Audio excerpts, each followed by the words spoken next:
মূলধন বাজেটিং হলো যে কোনো ব্যবসায়ের জন্য দীর্ঘমেয়াদী বিনিয়োগ সিদ্ধান্তের সাথে জড়িত একটি প্রক্রিয়া। দেখো, মূলধন বাজেটিং হলো কোনো ফার্মের দীর্ঘমেয়াদী বিনিয়োগ সিদ্ধান্ত সংক্রান্ত কার্যাবলী বা সিদ্ধান্তের সাথে জড়িত একটি প্রক্রিয়া।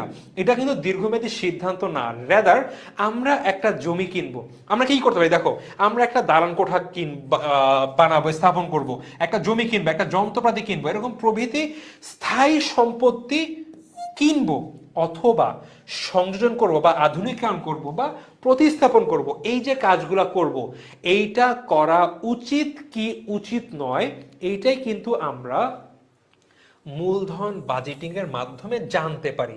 সো এইখানে আমরা কি জানবো বলতো?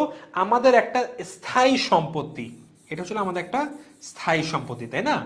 এইটা কি আমাদের, আচ্ছা এটা একটু মুছে অন্য একটা কালার ইউজ করি এখানে, সো দ্যাট আমাদের এই জিনিসটা বুঝতে ইজি হয়। সো আমাদের ওকে, স্থায়ী সম্পদের ক্রয়, আমরা একটা স্থায়ী সম্পদ খরিদ করব বা ক্রয় করব, এটা কি উচিত হবে কিনা সম্ভব। আমরা একটা জুসের ফ্যাক্টরি, আমরা ম্যাঙ্গো জুস বানাই, আগে আমাদের একদিনে মোট একটা মেশিন দ্বারা আমাদের জুস বানানো হতো, কিন্তু দেখলাম বাজারে অনেক ডিমান্ড, আমরা এখন আর একটা মেশিন কিনবো, সো আর একটা মেশিন আমরা সংযোজন করবো, এটা উচিত হবে কিনা।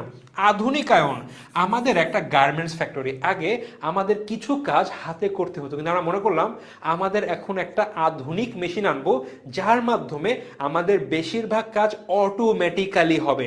সো আমরা আধুনিকায়ন করব কিনা এবং প্রতিস্থাপন করব কিনা। ভাই, আমাদের কম্পিউটারটা পুরানো হয়ে গিয়েছে, আগে চলতো কিন্তু এখন আমাদের কাজের লোডের জন্য অনেক স্লো হয়ে গিয়েছে, নতুন একটা কম্পিউটার বসাতে হবে, অর্থাৎ প্রতিস্থাপন করতে হবে, আগেরটা ফেলে নতুন একটা বসাতে হবে। তো আমাদের স্থায়ী সম্পত্তি ক্রয়, সংযোজন, আধুনিকায়ন এবং এই যে প্রতিস্থাপন করার ডিসিশন বা আমরা যা করার চিন্তা করলাম, এইটার মূল্যায়ন প্রক্রিয়াকে মূলধন বাজেটিং বলে। কাকে বলে? এর যে এই যে মূল্যায়ন প্রক্রিয়া আছে, এইটাকে বলা হয় মূলধন বাজেটিং। সো আমাদের শর্টলি বলতে গেলে, স্থায়ী সম্পত্তি ক্রয়, সংযোজন, আধুনিকায়ন, প্রতিস্থাপন, প্রতিস্থাপনের যে মূল্যায়ন সংক্রান্ত যে সিদ্ধান্ত, এইটা নেওয়ার একটা প্রক্রিয়া হলো আমাদের মূলধন বাজেটিং। এখানে আমাদের একটা ডেফিনেশন আছে। এখন ভাইয়া, এটা তো বেসিক জিনিস, এইখান দিয়ে কি আমাদের প্রশ্ন আসবে? আসবে। একটা বহুতবার আসা একটা প্রশ্ন হলো, দীর্ঘমেয়াদী বিনিয়োগ সিদ্ধান্তের সাথে জড়িত প্রক্রিয়াকে কি বলে? অর্থের সময় মূল্য, স্বল্পমেয়াদী সম্পদ ব্যবস্থাপনা, দীর্ঘমেয়াদী সম্পদ ব্যবস্থাপনা, মূলধন বাজেটিং, কি বলে? এক্সাম উত্তর দাও। মূলধন বাজেটিং। সো এইটা অনেকবার আসা একটা প্রশ্ন, অনেক বিশ্ববিদ্যালয়ে আসা একটা প্রশ্ন।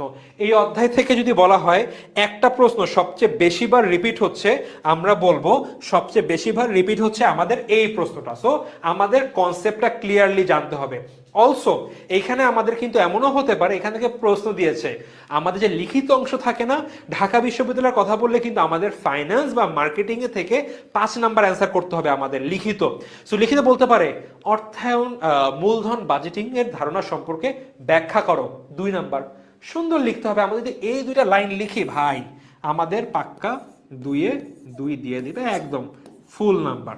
সো আই থিঙ্ক তোমরা মূলধন বাজেটিং এর কনসেপ্টটা কি তোমরা জানতা, কিন্তু এই যে স্থায়ী সম্পত্তি যে ক্রয়, সংযোজন, আধুনিকায়ন এবং প্রতিস্থাপনের কাজের যে মূল্যায়ন প্রক্রিয়া, এইটাকে বলা হয় মূলধন বাজেটিং।